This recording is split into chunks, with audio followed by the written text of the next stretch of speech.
অবশেষে মাদক কাণ্ড নিয়ে মুখ খুললেন ছোট পর্দার অভিনেত্রী সাফা কবির। গেল বছর তার নাম সহ তানজিন তিশা ও মুমতাহিনা চৌধুরী টয়ার বিরুদ্ধে ওঠে নিয়মিত মাদক সেবনের অভিযোগ। বেরিয়ে আসে একটি হোয়াটসঅ্যাপ চ্যাট। যদিও এসব নিয়ে কখনোই কথা বলেননি এই অভিনেত্রী।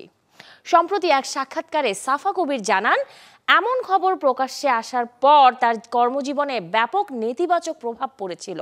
নিউজটি দেখার পর পুরোপুরি শকড হয়েছিলেন তিনি। যদিও একটি খবরের পর আর কোনো আপডেট কেউ দিতে পারল না।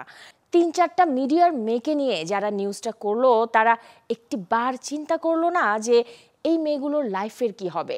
সাফা বলেন, না জেনে সামাজিক যোগাযোগ মাধ্যমে কোনো তথ্য ছড়িয়ে দেওয়া যেমন উচিত নয়, তেমনি প্রমাণ ছাড়া কাউকে অপরাধী ধরে নেওয়াও অন্যায়।